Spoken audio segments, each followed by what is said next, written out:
Voici ce que je vous commande, c'est de vous aimer les uns les autres. Vendredi de la 5e semaine de Pâques. Évangile de Jésus-Christ selon Saint Jean, au 15e chapitre, du 12e au 17e verset. En ces temps-là, Jésus disait à ses disciples, « Mon commandement le voici, aimez-vous les uns les autres, comme je vous ai aimés. Il n'y a pas de plus grand amour que de donner sa vie pour ceux qu'on aime. Vous êtes mes amis si vous faites ce que je vous commande. Je ne vous appelle plus serviteur, car le serviteur ne sait pas ce que fait son maître. Je vous appelle mes amis, car tout ce que j'ai entendu de mon Père, je vous l'ai fait connaître. Ce n'est pas vous qui m'avez choisi, c'est moi qui vous ai choisi et établi, afin que vous alliez, que vous portiez du fruit, et que votre fruit demeure. Alors, tout ce que vous demanderez au Père en mon nom, il vous donnera. Voici ce que je vous commande, c'est de vous aimer les uns les autres. » Acclamons la parole de Dieu. Louange à toi, Seigneur Jésus. Chers frères et sœurs dans le Christ, voici ce que je vous commande, c'est de vous aimer les uns les autres. Ces paroles de notre Seigneur Jésus, serait-ce une exhortation, un souhait, une orientation, une obligation, un commandement?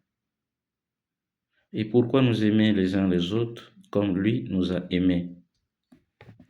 Pour mieux saisir ces paroles du Seigneur, remontons à l'origine du monde et de toutes choses. Au commencement, nous dit Saint Jean dans son prologue, était le Verbe, et le Verbe était avec Dieu, et le Verbe était Dieu. Mais qui est ce Dieu? Dieu est amour, nous répond le même apôtre Jean. Et nous pouvons donc dire, partant de cela, qu'au commencement était l'amour, et l'amour était avec Dieu, et l'amour était Dieu, et que tout a été créé par l'amour et par amour.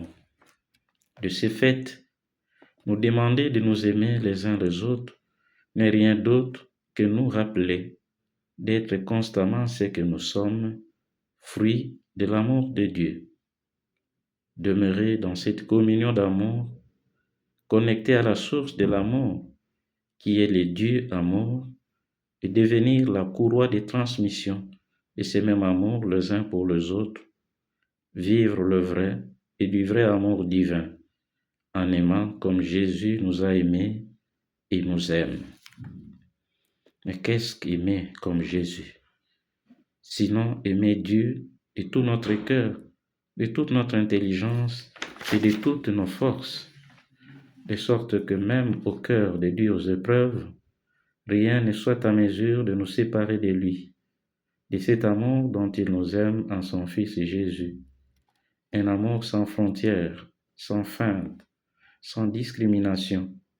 Un amour jusqu'au boutiste qui s'engage, qui fonce, qui s'offre, qui se donne sans compter. Un amour qui accepte de se sacrifier et de se consumer pour générer et engendrer la vie, la joie, la paix et le bonheur véritable. Oui, de nos jours, l'amour est chanté, proclamé, dessiné, symbolisé par les cœurs, le fleur, un amour souvent caricaturé, qui n'est en réalité que feu de paille, vent, vague, tempête, amour théorie et concept, amour verbal, qui souvent est expression d'une quête d'intérêt égoïste de tout genre.